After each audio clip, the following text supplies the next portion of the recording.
Muy buenas noches amigos, estamos en una edición más de Conversando con Mariela Bianchi a través de la plataforma de la Coordinadora Republicana.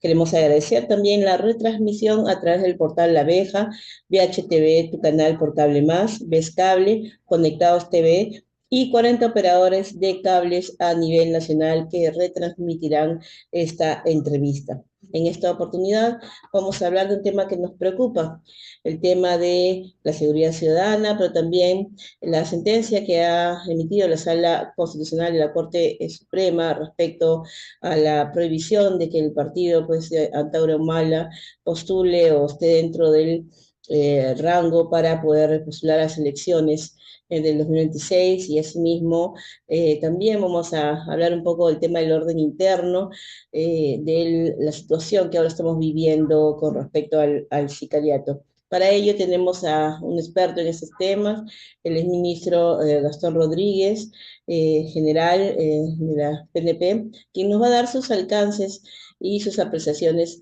al respecto. Muy buenas noches, general. Un gusto tenerlo en esta plataforma de la Coordinadora Republicana. Nos sentimos honrados de contar con su presencia. Muy buenas noches, un saludo muy cordial para todas las personas que están expectando el programa y a la orden para cualquier pregunta.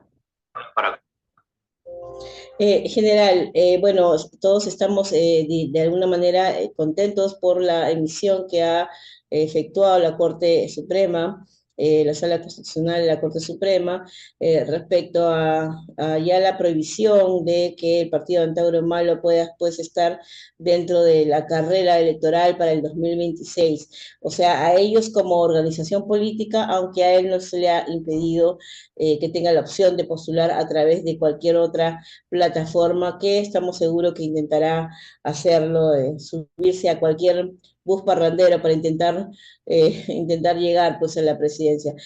¿Qué opinión le merece esta sentencia, sobre todo traduciendo y representando la voz de los miles de policías, pues que con las expresiones tan agraviantes este sujeto que cuando fue liberado pues no mostró el menor arrepentimiento ni la menor de alguna manera resocialización como para pues merecer la libertad? Sin embargo, pues ahora ya se le ha prohibido justamente postular hasta a través de esta organización política. ¿Qué opinión le merece de primera mano?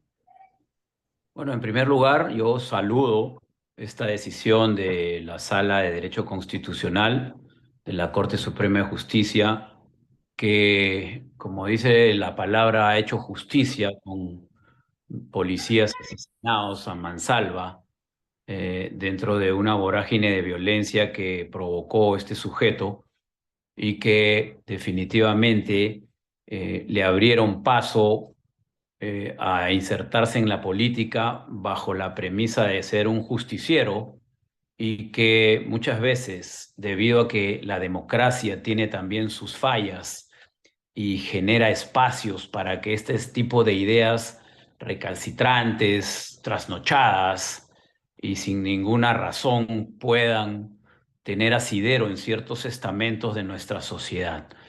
Yo creo que esta decisión nos libra a los peruanos de la presencia de una persona de esta catadura moral y de estas características conduciendo nuestra nación.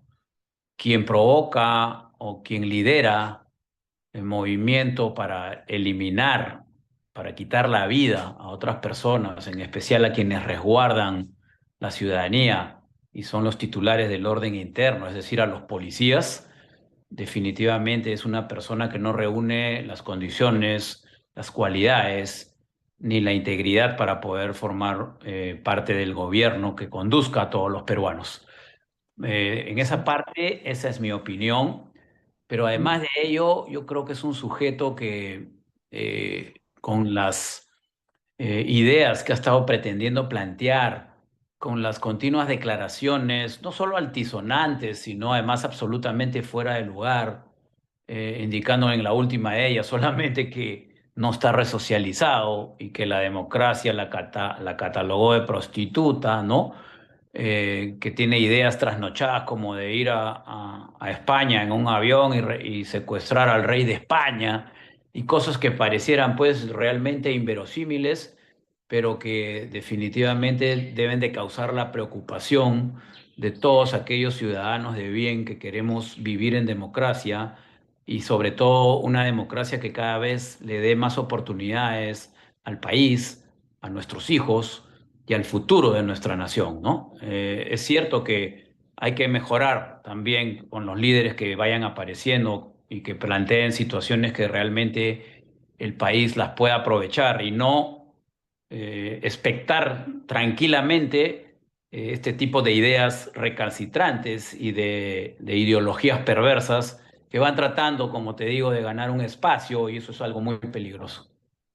Justamente quienes venimos de nuestra generación, donde fuimos formados en nuestras aulas con la importancia de la educación cívica, entendíamos que le debíamos un respeto a nuestras autoridades, entre ellas la Policía Nacional, los militares y todos aquellos que representaban a una autoridad para nosotros. Esa era una parte de nuestra formación como ciudadanos. También el exaltar pues nuestros símbolos patrios, nuestros héroes, todo lo que implicaba la construcción de nuestra identidad nacional.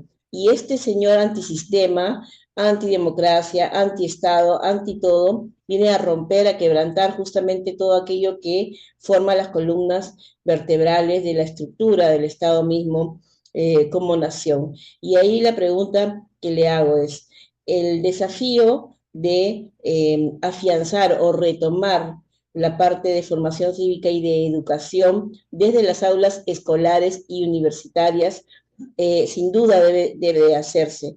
Pero ¿con qué actores podemos contar en esta sociedad para retomar esa parte que se dejó vacía en la educación y poder pues trabajar con estas generaciones que desde las aulas escolares y universitarias las podamos acompañar por lo menos estos 10 20 años para cubrir ese vacío que hubo entre la época en que Fujimori se dejó el gobierno y las actuales, en donde el caviaraje pues hizo estragos, ¿no? Y tomó la educación como un bastión para sus ideologías políticas. ¿Con qué actores contamos en general?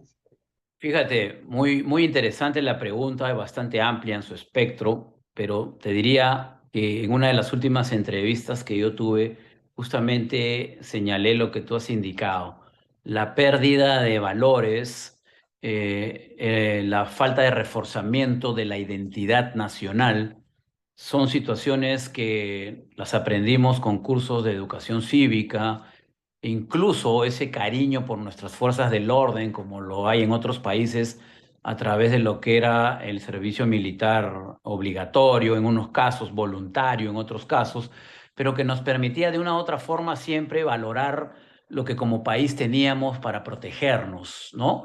Es digno de imitar realmente cuando vemos esos videos en operaciones militares de envergadura, cuando retornan los militares a los aeropuertos y cómo toda la comunidad los recibe entre aplausos, ¿no? Hemos visto muchos de esos videos. Aquí no. Más bien hay un desdén muchas veces por nuestras fuerzas del orden. Hemos expectado, como tú bien lo dices, andamiajes estructurales de la caviará para denostar a la Policía Nacional, lanzándole pintura roja, ¿no? Y atacándolos de una forma artera, con medios de comunicación que también son parte de esta estructura y que solamente te enfocan o te pasan a la opinión pública la imagen cuando la policía reacciona después de haber sido atacada, lanzado piedras, ¿no? Y entonces, bajo el pretexto de que hay un abuso, tratan siempre de menoscabar no solamente la función, sino la moral de la Policía Nacional, ¿no? Y eso es parte de estas estructuras de ideología socialista que buscan justamente golpear en la columna vertebral a los gobiernos democráticos y hacerle un gran daño en sus fuerzas del orden para poder, de esta forma, con el concurso de ONGs caviares, ¿no? Que ya las conocemos de memoria y que son las primeras en venir al territorio patrio para investigar, dice, entre comillas, las actuaciones abusivas de las fuerzas del orden y entonces respaldadas por estos medios y por los periódicos te van dando una sensación de que lo que sucedió realmente fue como ellos lo plantean y Ujú. va generando una corriente de opinión. Eso es muy peligroso Una porque narrativa, una narrativa falsa que ellos introducen. responde a una narrativa que no necesariamente es la verdad, como tú dices, ¿no? Una narrativa falsa, pero que genera corriente de opinión. Entonces, los peruanos, por ejemplo, en esta estructura y en este andamiaje fuimos llevados de la nariz cuando estábamos saliendo de la pandemia en el tema de Merino, por ejemplo, la caída del gobierno de Merino, ¿no? De la nariz nos llevaron los medios diciéndonos dónde teníamos que ir a protestar, ¿no? De qué hora a qué hora, pasando 24/7, en seis pantallas de televisión, ¿no? A la vez. Ese tipo de situaciones es la que realmente nos debe preocupar porque no escatiman ninguna acción para conseguir sus objetivos.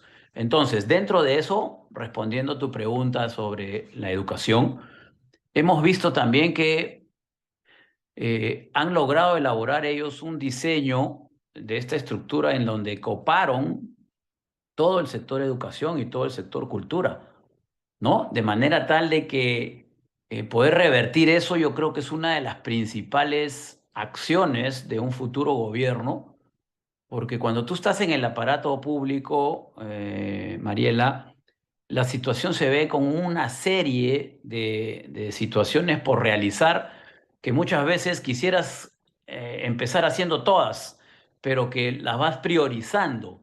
Y en esa priorización tiene que haber actores que realmente estén comprometidos con la identidad de la patria, actores que realmente puedan revertir toda esta corriente que ha habido de muchos gobiernos de centro izquierda, pero que más eran izquierda que centro, para poder retomar todos estos valores que hemos perdido como sociedad y que nos llevan fácilmente a acoplarnos bajo un pretexto, ojo, de psicología de masas y que porque la masa actúa, yo también actúo, a a una situación muy peligrosa para el país. Entonces, ¿qué actores debemos de contar? Definitivamente, pues, con una sección, con un grupo de gente que realmente esté comprometida con su país, en primer lugar. En segundo lugar, el apoyo de las organizaciones que realmente están comprometidas también en este aspecto, con una iglesia católica que hace algún tiempo se viene apartando de sus dogmas y que va más bien concientizándonos con ideologías que van de centro izquierda para la izquierda, ¿no? Y que lo hemos visto en la última actuación de quien representa la iglesia peruana, cuando toca temas que la iglesia no debería de meterse. Todo este Usando el conjunto púlpito, justamente usando el púlpito como plataforma política, pero lamentablemente este señor, que ya sabemos quién es, obviamente a través de su cargo, pues tiene una ideología política de izquierda, pero créanme que no representa al grueso de la población católica que nos transmiten su malestar, justamente porque este señor, usando su investidura, usa pues esa plataforma para poder a eso, dar arengas o mensajes políticos totalmente, ¿no? Que no corresponden. a eso quería llegar, ¿no? Una persona no puede irrogarse la representatividad de la iglesia poniendo sobre el púlpito o sobre el tapete ideologías que él profesa desde hace mucho tiempo. Al contrario, estar frente a un estrado y transmitir la palabra de Dios a todos los católicos es un honor que nunca debemos de tratar de direccionar en ningún sentido, sino simplemente ceñirnos a lo que las escrituras dicen y nos enseñaron. Entonces, fíjate, esta estructura de ideologías perfectamente diseñadas, con actores además muy preparados en sus respectivos campos, que se presentan como tecnócratas y que venden la idea de poder solucionar la problemática del país, es lo que se llama el caviarismo. Y estas personas que actúan de esa forma, definitivamente lo hacen por intereses políticos y también personales, a través de asesorías múltiples que no solamente se posesionan, sino que copan los diferentes ministerios y bajo esa premisa de ser quienes realmente conocen todo, hacen que quienes asumen esos ministerios sin el debido conocimiento se plieguen a ellos bajo la apariencia de que son pues personas que realmente dominan y entonces es bueno mantenerlas, cuando lo que Ujú. están haciendo es tratar de perennizarse en el tiempo para poder seguir con sus intereses particulares y objetivos. Hablando justamente de eso, yo cito textualmente al señor Gustavo Gorriti, ahí de él, y ese señor Carlos Rivera Paz, que justamente ha aparecido hace poco sentado en la mesa de los transportistas. Sabemos que ellos están convocando un nuevo paro para el APEC con la única intención, pues, no solamente de dar una mala imagen al país, sino de destruir el gobierno de Dina, pero creando o dando un mensaje de que como si fuéramos nosotros un Estado fallido, ¿no? O sea, que hay un caos, que no somos competentes pues para recibir toda esa gran inversión potencial que puede seguir viniendo a través de un foro internacional tan importante. Y entonces nos preguntamos, ¿cuál es el papel de este señor Carlos Rivera Paz, que funge de abogado de terroristas, que funge digamos, del segundo de Gustavo Gorriti en todo su accionar? Sabemos el accionar de Gorriti a través del Ministerio Público del Poder Judicial, pero ahora lo vemos en otro escenario, en el escenario de que está ya moviendo, asusando a los mismos transportistas.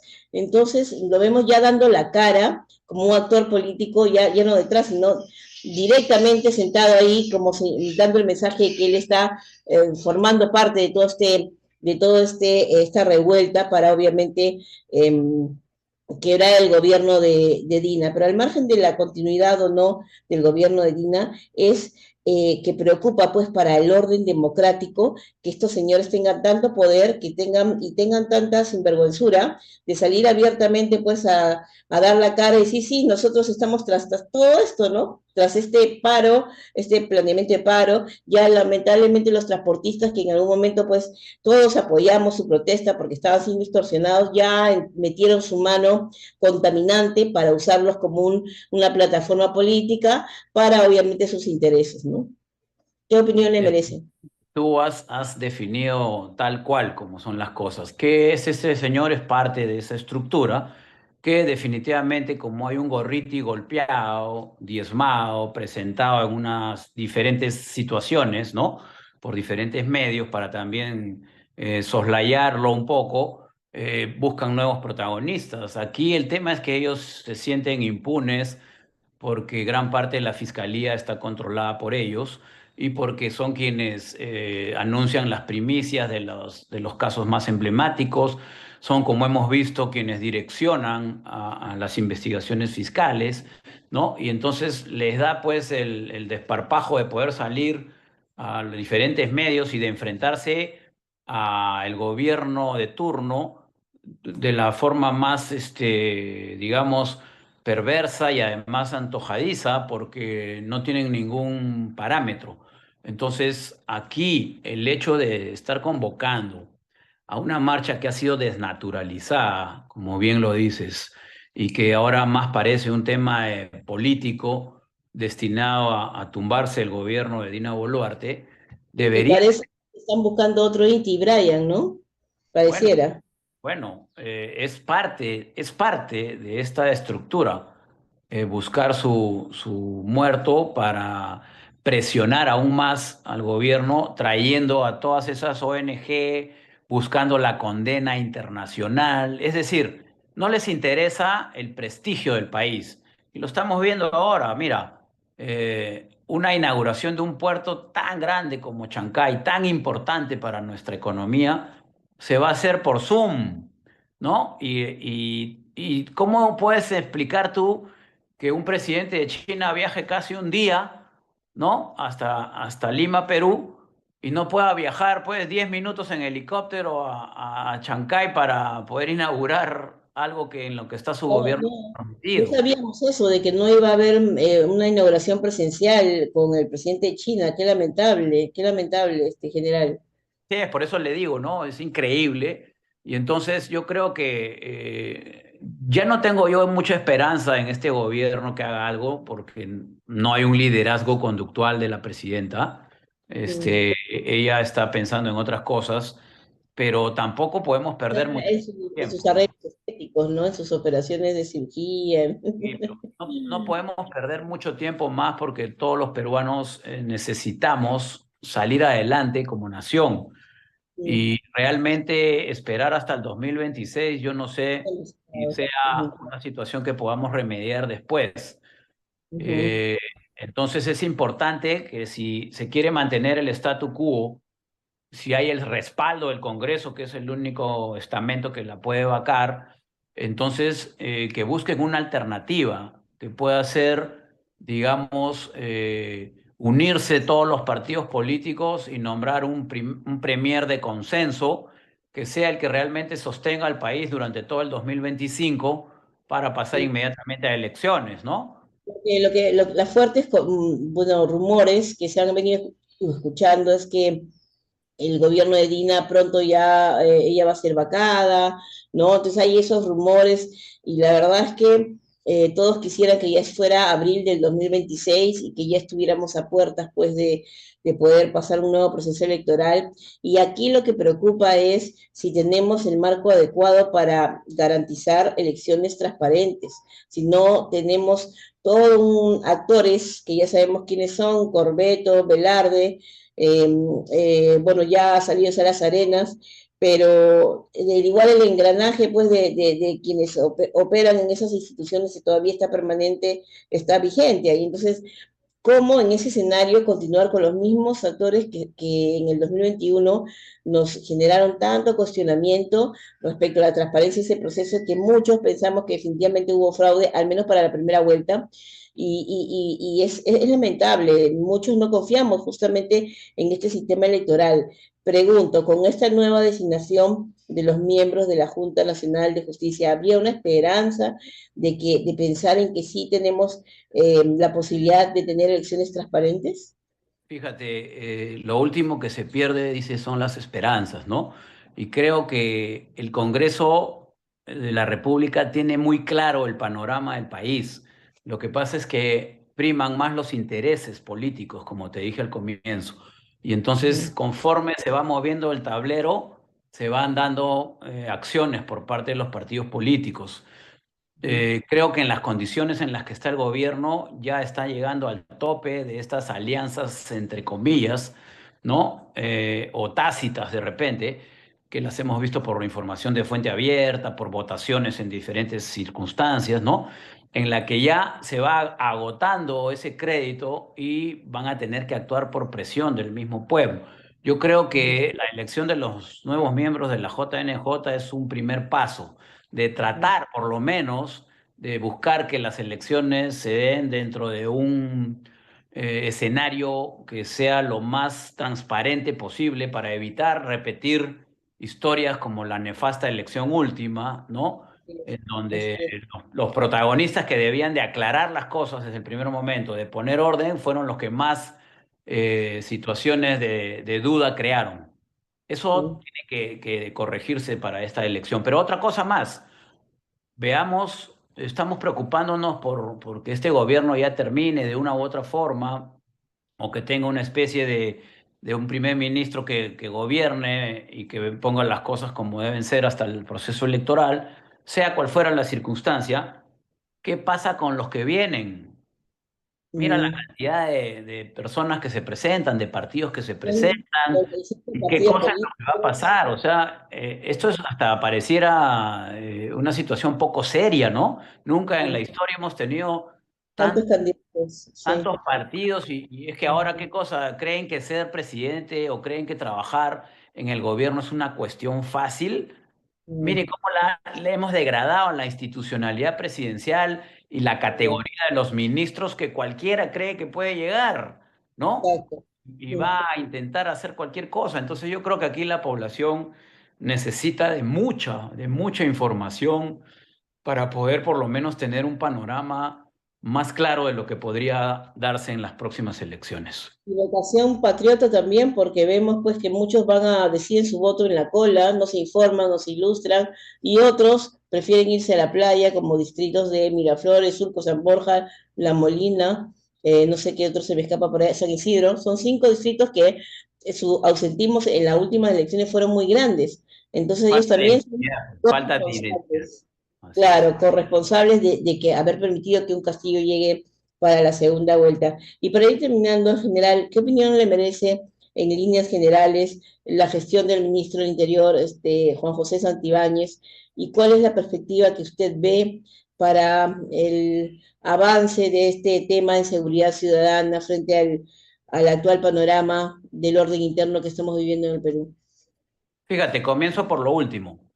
Eh, la población debe saber de que la condición básica y el interés primordial de un Estado es conseguir el bien común para todas las personas. Pero el bien común se sustenta en dos fines esenciales. El primero se llama el bienestar general y el segundo la seguridad integral.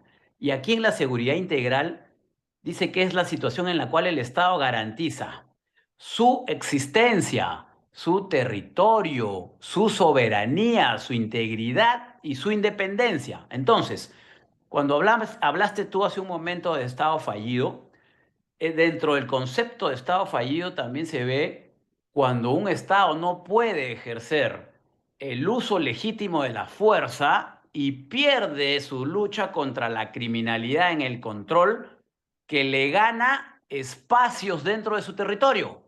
Entonces encuadra en la definición de lo que es seguridad integral y cuando un Estado no puede garantizar la seguridad integral, va camino a ser un Estado fallido. Entonces por eso te digo, los caviares, que son los técnicos y que estudian todo, saben que esta definición es perfectamente sostenible en un debate y entonces se valen de medias verdades para poder acentuar su posición y eso es lo que tenemos que cuidar. Entonces, la lucha contra la criminalidad no se puede reaccionar de un momento a otro. Esto debió ser desde el principio, desde que tuvimos un presidente que les dio la bienvenida a todos los ciudadanos extranjeros bajo el pretexto que decía que eran pobrecitos y que había que darles oportunidades, ¿no? ¿Cuánto daño nos ha hecho Pedro Pablo Fue Kuczynski con esa Kuczynski, claro, política de puertas ¿no? abiertas, Así realmente? es, ¿no? Entonces, fíjate, combatir la criminalidad hoy día se hace mucho más complejo. ¿Por qué? Porque hay una nueva modalidad, es la criminalidad transnacional, en Mm. donde vemos actividades delictivas y modus operandi nunca antes vistos en el Perú.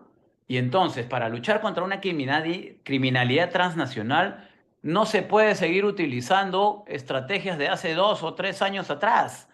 Y ahí Así está es. el reto. Mira, se le critica muchísimo al ministro del Interior, pero el ministro del Interior es como estar sentado en una caja de dinamita.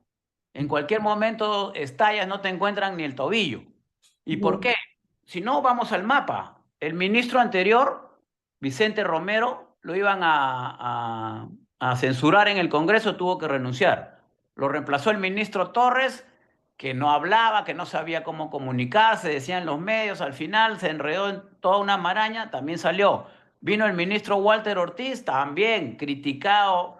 Es decir, ahora entró Santibáñez, que era el viceministro, y también, entonces, bajo esa lógica, quien esté sentado ahí va a recibir una andanada de críticas brutal porque la población cree que el ministro del Interior puede devolvernos la seguridad y eso no es así. Este es un Ujú. problema del sistema de justicia.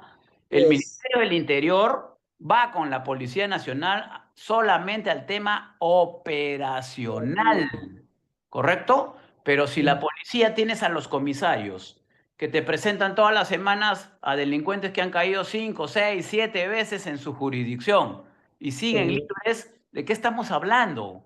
La policía, sí, la policía cumple. por su labor. El ministro que sea quien esté, Ujú. hace las estrategias con la Policía Nacional, ve las políticas públicas, todo, pero ¿qué pasa si hay un mega operativo? A ver, no sé, pues en San Juan del Lurigancho y se capturan a 500 extranjeros indocumentados, encuentras armamento, mensajes de texto, de extorsión, todo. ¿Listo? Los metes a un estadio en San Juan del Lurigancho, traes a toda la prensa y le dices, este es el trabajo que hace la Policía Nacional. Perfecto. Los pones a disposición del Ministerio Público y el día lunes 499 están libres. Entonces, Mm. ¿cómo rayos se combate la criminalidad si es una puerta que entran y salen como Pedro en Entonces, la casa? Eso es lo que ayer, tenemos que preocupar.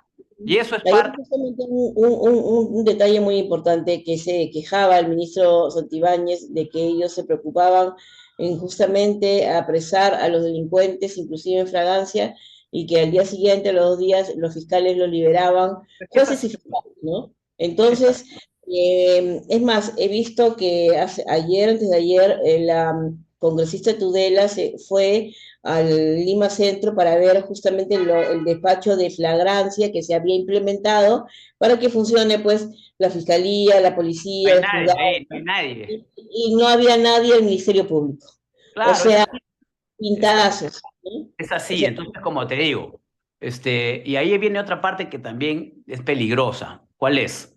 Que cuando tú estás en tu barrio, en tu distrito, ¿no? Y asaltan a un vecino a media cuadra o que estaba guardando su carro y vienen unos raqueteros y le robaron a él, a la esposa, todo el vecindario sale por las ventanas del edificio y lo primero que dicen es, el sistema de seguridad de mi distrito, sea serenazgo, sea policía, no sirve para nada. ¿Por qué? Han asaltado a Juanita, han asaltado al señor Pedro, ¿no? Y cuando la policía los captura, esos delincuentes habían sido capturados ya 3, 4 veces en el año. Entonces tampoco es justo que un esfuerzo que hace el comisario, la policía de la jurisdicción, caiga tan fácilmente en saco roto y se genere una situación de impunidad tal que empodera al delincuente. Y ese es otro problema del país. La impunidad empodera a la delincuencia porque sabe que no le va a pasar nada y sigue en sus andadas y sigue con un código procesal penal del Perú que es eminentemente garantista, con una infraestructura penitenciaria que tiene sobrepoblación de más del 136%. O sea, es un desastre el sistema de justicia del Perú y ojo, los delincuencia lo sabe y por eso es que actúan con total libertad. Así que tenemos las que tomar las debilidades. riendas. Exacto, usan las debilidades del sistema para poder seguir corroyendo las instituciones y accionar impunemente, Así ¿no? es. Qué lamentable. Nosotros como población, para terminar general, ¿qué debemos de hacer? Porque sabemos que también nosotros somos parte de este problema, de esta situación. ¿Cómo podemos contribuir a minar en lo más posible los efectos de esta criminalidad organizada? ¿Cuáles son las recomendaciones que nos da? Porque no podemos permanecer en nuestras casas viendo todos los días en las noticias muertes, asesinatos, robos, y salir con temor a las calles, no saber si nuestros hijos vienen de alguna manera con seguridad del colegio, las universidades. Es un temor constante, en realidad hay mucho temor en la población y no podemos volver a esa sensación de inseguridad que vivíamos en la época del terrorismo. Por eso es que para muchos se hablaba de terrorismo social y nos hemos sentido así, quienes hemos vivido en la época del terrorismo, nos sentimos con la misma vulnerabilidad que en esa época. ¿Qué consejo podría darnos para ayudar de alguna manera a que esto de alguna manera se mine, ¿no? Fíjate, esa es una pregunta interesante en el sentido de que la población es parte de la seguridad ciudadana. El concepto mismo de seguridad ciudadana dice es la acción integrada y articulada del Estado en sus 3 niveles de gobierno, pero con la participación de 3 estamentos fundamentales. El primero es el sector privado, que dicho sea de paso, hasta ahora no lo vemos comprometido. Yo creo que alguien debió de tomar hace tiempo la batuta en el sector privado para hacer una cárcel, por lo menos, pues ya que el gobierno no tiene la capacidad de hacerla, ¿no? Porque ¿a dónde metes tú a los delincuentes que se capturan si todo está sobrepoblado? ¿No? El segundo estamento es la comunidad organizada y el tercero la ciudadanía en general. Comunidad organizada, la misma definición lo dice, o sea, nosotros tenemos que como comunidad organizarnos en juntas vecinales, en coordinación directa con nuestra autoridad policial. ¿Qué más podemos hacer? Pedirle al gobierno a través de estas juntas vecinales y a través de los CODISEC, que son los comités distritales de seguridad ciudadana de cada distrito, pedirle que se le potencie a la Policía Nacional. ¿No? ¿Cómo es posible que la policía no tenga ni unidades para patrullar, que estén subiendo los policías en su servicio normal, en vez de subir a sus patrulleros, suban a las unidades de serenazgo del municipio? ¿No? Se les quita con eso la fortaleza que debe tener para poder cumplir su misión, que hayan policías que tengan el temor de usar sus armas de fuego cuando esa es su herramienta principal, sobre pretexto de que la caviará los va a meter presos, ¿no? Entonces, como te digo, hay una serie de situaciones que ponen al país en evidente riesgo y a todos nosotros. El problema, ¿sabes cuál es? Que hay que tener entereza y hay que unirnos como país para no desproteger a nuestros policías. Mira, en todas instituciones hay buenos y malos elementos. No vamos a decir que todos son pulcros. A los malos elementos la propia policía los depura. Es un sistema disciplinario bastante riguroso. Pero si no apostamos por la institución policial debidamente equipada, capacitada para poder protegernos de esta delincuencia, fíjate, los políticos van a tardar demasiado en hacerlo. Van a Así tardar es. demasiado en hacerlo porque aparentemente hay un desconocimiento total y un interés muy leve por los temas de seguridad. Cuando se ven con la soga al cuello, salen a decretar sus estados de emergencia, que no sirven para nada, dicho sea de paso, ¿no? Sí, pues. Pero no hay un derrotero ni una Un plan estratégico para, ¿no? estructura de Claro. conducción, no hay un planeamiento como gobierno a nivel estratégico nacional que defina actores y que defina sobre todo funciones de los actores, ¿no? Tú dices estado de emergencia, salgan las Fuerzas Armadas, ¿ya? ¿Por qué? Porque un alcalde sale con su pueblo o con su población, recorre un par de calles con sus letreros y entonces el gobierno se siente afligido y lanza el estado de emergencia, no importa si estás en el Perú o si estás en los Estados Unidos, como hizo en una oportunidad la presidenta, ¿no? Y Sí. lanzan el estado de emergencia cuando un estado de emergencia tiene dos características fundamentales, la planificación y el presupuesto. ¿Cómo vas a lanzar un estado de emergencia desde Estados Unidos y al día siguiente que se dé en el Perú? ¿Qué planificación hay? Por eso es que la gente sale a reclamar con justicia. ¿Sabes? Los Ujú. militares estuvieron, se tomaron fotos con los policías, al día siguiente no había nadie. Claro, es lógico, porque no hay ninguna planificación. Entonces, mientras sigamos así, sin dar pie en bola, sin que haya verdaderamente una política de conducción desde el más alto nivel del gobierno y en donde se muestren los resultados de todos los operadores de justicia y de todos los que articulan en la problemática, no vamos a llegar a ningún lugar. Y ahí lo estamos viendo. Hay unos esfuerzos muy grandes de la policía, el ministro del Interior, que lo vemos de día, de noche, aparte de sus características que él tiene, que también se las critica en todo el mundo, ¿no? Es un hombre que por lo menos está caminando las calles tratando de hacer algo, pero no lo va a poder hacer solo, de ninguna Claro. manera. Ahí puede venir Mandrake, el mago, al Ministerio del Interior y tampoco va a pasar nada. Entonces aquí o nos ponemos, como se dice, la pila, criollamente, y Sí. exigimos a nuestro gobernante, sobre todo a la presidencia de la República, que realmente tome cartas en el asunto, equipando a la Policía Nacional, dándole el soporte legal para que no haya un policía que tenga temor, sino que resueltamente actúe en defensa de nuestra comunidad.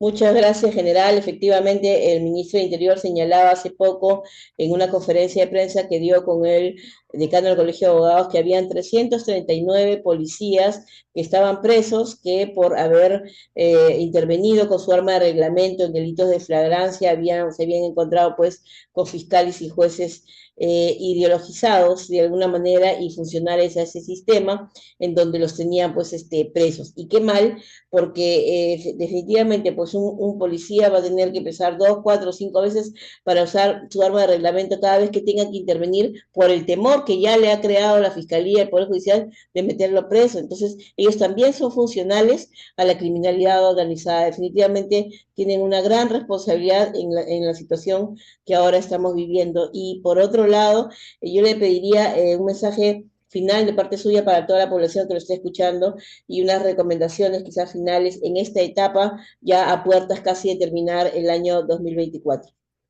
Bueno, decirles que el Perú siempre se ha caracterizado por ser más grande que sus problemas.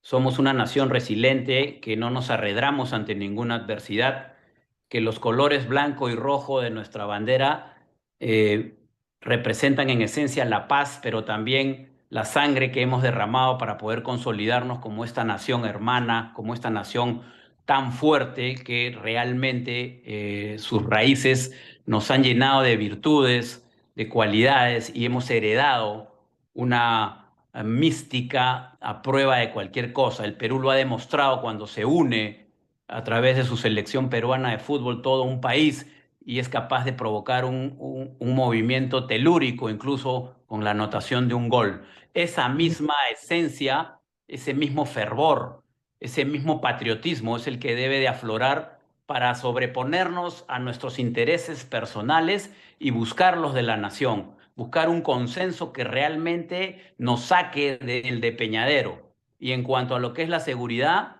que nos permitan actuar realmente con la firmeza que merece en estos momentos la patria para poder salir adelante y recuperar la paz y la tranquilidad de todos nuestros conciudadanos. Sigamos con fe, vivamos en esperanza, pero también no perdamos de vista que situaciones irregulares nos pueden llevar a una situación muy comprometida y muy complicada. Apostemos por quienes verdaderamente nos pueden sacar adelante.